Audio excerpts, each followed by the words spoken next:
আৰু অসমৰ মানুহবিলাক একতা যেতিয়ালৈকে নহয় তেতিয়া বেলেগৰ মানুহে আক্ৰমণ কৰিবলৈ সুবিধা পাবই। আকৌ আহিব সিহঁতি, আকৌ দাদাগিৰি কৰিব, আপুনি চাই থাকক। মই আজি এই ভিডিঅ' যোগেদি কৈছোঁ, আকৌ আপুনি চাব কোনোবা এটা সময়ত তেওঁলোকে আকৌ আহিব আৰু অসমৰ লোকসকলৰ ওপৰত অত্যাচাৰ চলাব। এই ক্ষেত্ৰত চৰকাৰে সুবিধা লয় 5 বছৰ কেনেকৈ পাৰ হওক আৰু তাৰ নেক্সট 5 বছৰ আমি কেনেকৈ জিকিব পাৰোঁ তাক ধান্দা মাৰি থাকে। যে ভাৰতবৰ্ষ এখন গণতন্ত্ৰ, একদম মহান দেশ বুলি যে কৈ থাকে, সেইখন মহান দেশ হা, এনেকুৱা গণতন্ত্ৰ নহ'লেও হয়। হেল্ল' গাইজ, এইকেইদিন দেখিছোঁ যে অৰুণাচলৰ যিখিনি সীমান্তত থকা লোকসকলক কিমান অত্যাচাৰ কৰিছে। গতিকে এই ক্ষেত্ৰত আপোনালোকে কি ভাবে? এইকেইদিন দেখিছোঁ অৰুণাচলৰ সীমান্তত যিখিনি বান্দাৰদেৱা হওক, লখিমপুৰৰ যিখিনি সীমান্তত থকা যিখিনি গেট আছে, যিখিনি গেটৰ যোগেদি অসমৰ পৰা সামগ্ৰী অৰুণাচললৈ যায়, গতিকে সেইবিলাক সকলোখিনি গেট বন্ধ কৰি দিয়া হৈছিল আৰু অৰ্থনৈতিক সংকটত ভুগিবলগীয়া হৈছিল অৰুণাচলৰ লোকসকলে। আৰু যাৰ ক্ষেত্ৰত এতিয়া মীমাংসা হৈছে কিবা কাৰণত, কি হৈছে কি নাই হোৱা মই ইমান ভালকৈ নাজানো।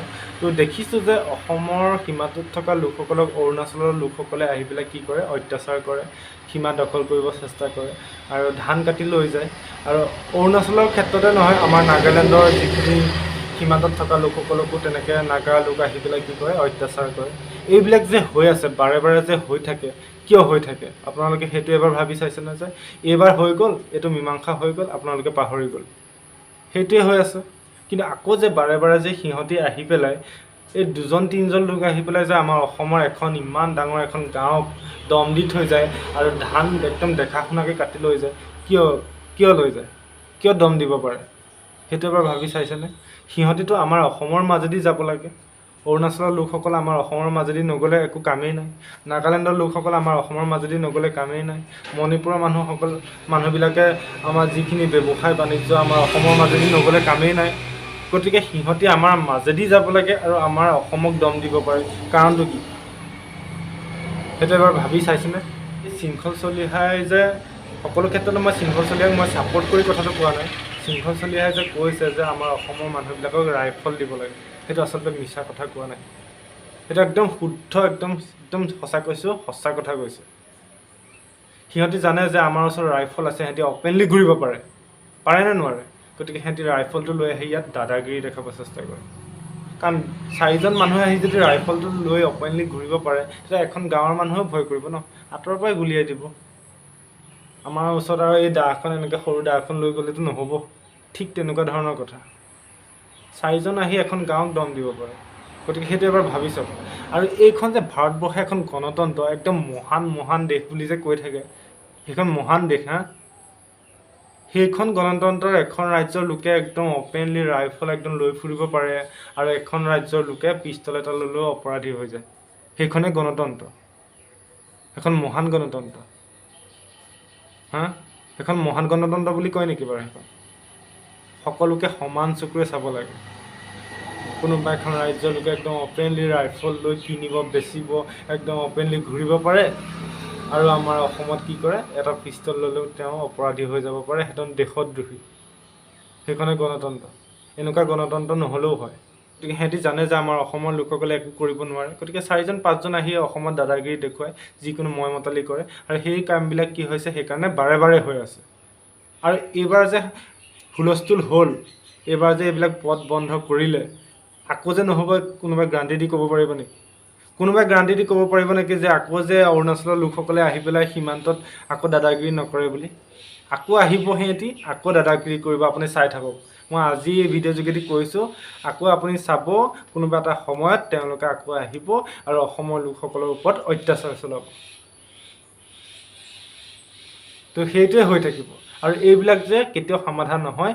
এই ক্ষেত্ৰত চৰকাৰে সুবিধা লয় আৰু কেনেকৈ সমাধান কৰি চৰকাৰখন কেনেকৈ চলি থাকিব লাগে আৰু 5 বছৰ কেনেকৈ পাৰ হওক আৰু তাৰ নেক্সট 5 বছৰ আমি কেনেকৈ জিকিব পাৰোঁ তাক ধান্দা মাৰি থাকে। এইবিলাক চৰকাৰৰ কোনো দৰকাৰ নাই। সিহঁতি মুঠতে মেইন AC ৰুমত বহি থাকিব লাগে গুৱাহাটীত আৰু 5 বছৰটো আমি কেনেকৈ জিকিব পাৰোঁ তাক ধান্দা মাৰি আছে। কোনোবাই মৰিছে, কোনোবাই কাজিয়া কৰিছে, কোনোবাই আমাক দিগদাৰ কৰিছে, সিহঁতৰ সেইবোৰ কোনো দৰকাৰ নাই। গম পাইছে? চৰকাৰখন ঠিক হ'ব লাগিব আৰু মানুহৰ মনোভাৱটো চেঞ্জ হ'ব লাগিব। মানুহৰ মনোভাৱটো এইটো কাৰণে ক'লোঁ যে অসমত বিভিন্ন জাতি আছে, জনজাতি বাস কৰে। মিচিং, দেউৰী, কছাৰী, কোচ, কলিতা, বিভিন্ন ধৰণৰ মানুহ ইয়াত অসমত বাস কৰে, হয়নে? অসমত একেই থকা লোকসকলৰ মাজত কোনো ধৰণৰ মিল নাই। আপুনি ভাবিছে নেকি মিল আছে বুলি? এই মুখত মিল আছে, কিন্তু আপুনি যেতিয়া গাঁৱত ঘূৰিব, গাঁৱত থাকিব, যিসকলে গাঁৱত থাকে সেইসকলে গম পায় যে অসমত কোনো জাতি জনজাতিৰ মিল নাই। আপুনি মিচিং গাঁৱত যাওক, দেউৰী গাঁৱত যাওক, বেলেগ যিটো জাতি সম্প্ৰদায় আছে সেই গাঁওবিলাকত যাব, আপুনি যদি নৰ্মেল অসমীয়া মানুহ এটা যদি তাত এক্সিডেণ্টে হয় বা কাজিয়াই হওক, এই হ'ব দে বিপাকটোক মাৰিব লাগে, হয়নে নহয় আপোনালোকে কমেণ্ট কৰি জনাব।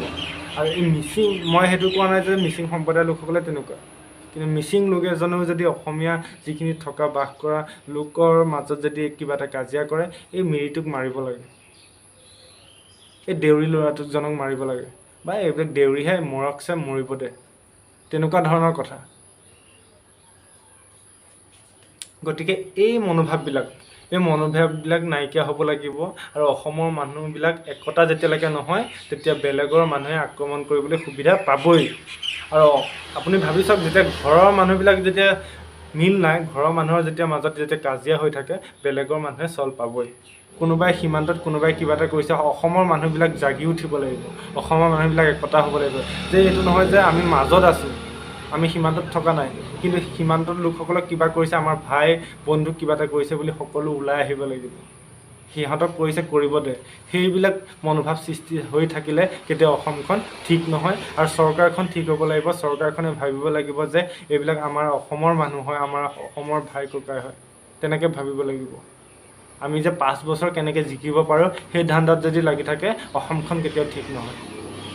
আৰু অসমৰ মানুহবিলাক ইমান ভয়াতুৰ নে? আৰু পুলিচ প্ৰশাসনো দেখিছোঁ যে সিহঁতৰ শিলগুটি দলিয়াইছে আৰু অসমৰ পুলিচ পলাইছে, কিন্তু সিহঁতৰ পুলিচে কি কৰিছে, শিলগুটি লৈ আগবাঢ়ি আহিছে। গতিকে আচলতে এনেকুৱা ভয়াতুৰ হৈ থাকি লাভ নাই, গম পাইছে? গতিকে এইবিলাক ঠিক হ'ব লাগে, আৰু অসমৰ মানুহবিলাক সকলোৱে মিলা প্ৰীতিৰে থাকিব লাগে। এইটো নহয় যে তই মিচিং, তই দেউৰী, তই অসমীয়া, তই আমুক, তই তামুক। যদি নিজৰ মাজত যদি মিল নাথাকে, কেতিয়াও ঠিক নহয় এইবিলাক, গম পাইছে? তো আজিৰ ভিডিঅ'টো ইমানে, নেক্সট ভিডিঅ'ত পুনৰ লগ পাম। টেক কেয়াৰ, বাই বাই, জয় অসম।